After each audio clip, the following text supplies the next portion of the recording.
আমরা এই ফ্যামিলি কার্ডটি আপনাদের সামনে একটু তুলে ধরতে চাইছি আমাদের পরিকল্পনাগুলো, কারণ এখানে একজন সাংবাদিক উল্লেখ করেছেন যে 25 তারিখে যখন আমি এসেছি আমি একটি কথা বলেছিলাম মার্টিন লুথার কিং এর মতন আই হ্যাভ এ ড্রিম, যেমন বলেছিল 62 বছর আগে মার্টিন লুথার কিং। আমি বলেছিলাম I have a plan.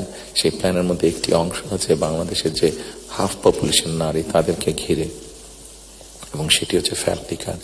Family কার্ডের মাধ্যমে ইটস নট যে একটা ফ্যামিলি কার্ড যে নারী পাবে সেটি সে সারা জীবন পাবে। একজন গৃহিণী বা একজন হাউস ওয়াইফ যে পাবেন কার্ডটা সারা জীবনের জন্য না, আমরা 5 থেকে 7 বছর দেব। এই 5 থেকে 7 বছর তাকে আমরা একটা সাপোর্ট দেওয়ার চেষ্টা করব। সেটা টাকার হিসাবে হতে পারে অথবা এসেনশিয়াল ফুড আইটেমের হিসাবে হতে পারে। কারণ আমরা দেখেছি যে একজন নারী বা একজন স্ত্রীকে বা একজন গৃহিণীকে যদি একটি সাপোর্ট দেওয়া হয়, সেটি সে তার ফ্যামিলির জন্য সঠিকভাবে খরচ করে দেন একজন পুরুষ।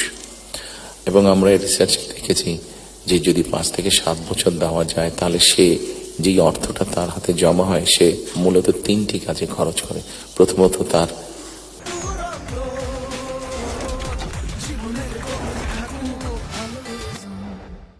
ফ্যামিলির স্বাস্থ্যের পেছনে, দ্বিতীয়ত তার ফ্যামিলির ছেলে মেয়েদের শিক্ষার পিছনে, তৃতীয়ত সে যে অর্থটা জমা করতে পারে সেটি সে ছোট ছোট ভাবে ইনভেস্ট করে। খুব স্বাভাবিকভাবে এইভাবে যখন সে ইনভেস্ট করা ধরবে, স্বাভাবিকভাবে তার গ্রামের লোকাল ইকোনমিটা স্ট্রেংথেন হবে, তার উপজেলার ইকোনমিটা স্ট্রেংথেন হবে, তার জেলার ইকোনমিটা স্ট্রেংথেন হবে। তার পরিবারটা শিক্ষিত এবং তার পরিবারটা যদি হেলদি হয়, এভাবে পুরো গ্রামটা হবে, এভাবে পুরো উপজেলাটা হবে, এভাবে পুরো জেলাটা বিভাগ, একসময় গিয়ে দেশটা হবে। 4 কোটি ফ্যামিলির মধ্যে আপনারা বলতে পারেন একবারে কি দেওয়া সম্ভব কিনা? না, 4 কোটি ফ্যামিলির মধ্যে একবারে দেওয়া সম্ভব না। গ্র্যাজুয়ালি আমরা যাব, যারা প্রান্তিক, যারা যাদের নিডফুল আন্ডার প্রিভিলেজ, তাদেরকে দিয়ে আমরা শুরু করব।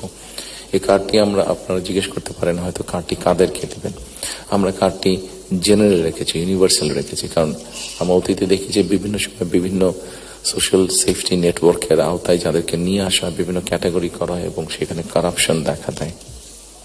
সেই জন্য আমরা এটি জেনারেল রেখেছি। এটি একজন গ্রামের কৃষকের স্ত্রী যেমন পাবে, ইমাম সাহেবের স্ত্রী যেমন পাবে, প্রাইমারি স্কুলের শিক্ষকের স্ত্রী যেমন পাবেন, ঠিক একইভাবে ডিসি সাহেবের স্ত্রীও পাবেন, এসপি সাহেবের স্ত্রীও পাবেন। তবে আমরা দৃঢ়ভাবে বিশ্বাস করি ডিসি সাহেবের স্ত্রী বা এসপি সাহেবের স্ত্রী নিশ্চয়ই ওনারা নেবেন না, কারণ ওনাদের ওটি প্রয়োজন হবে না।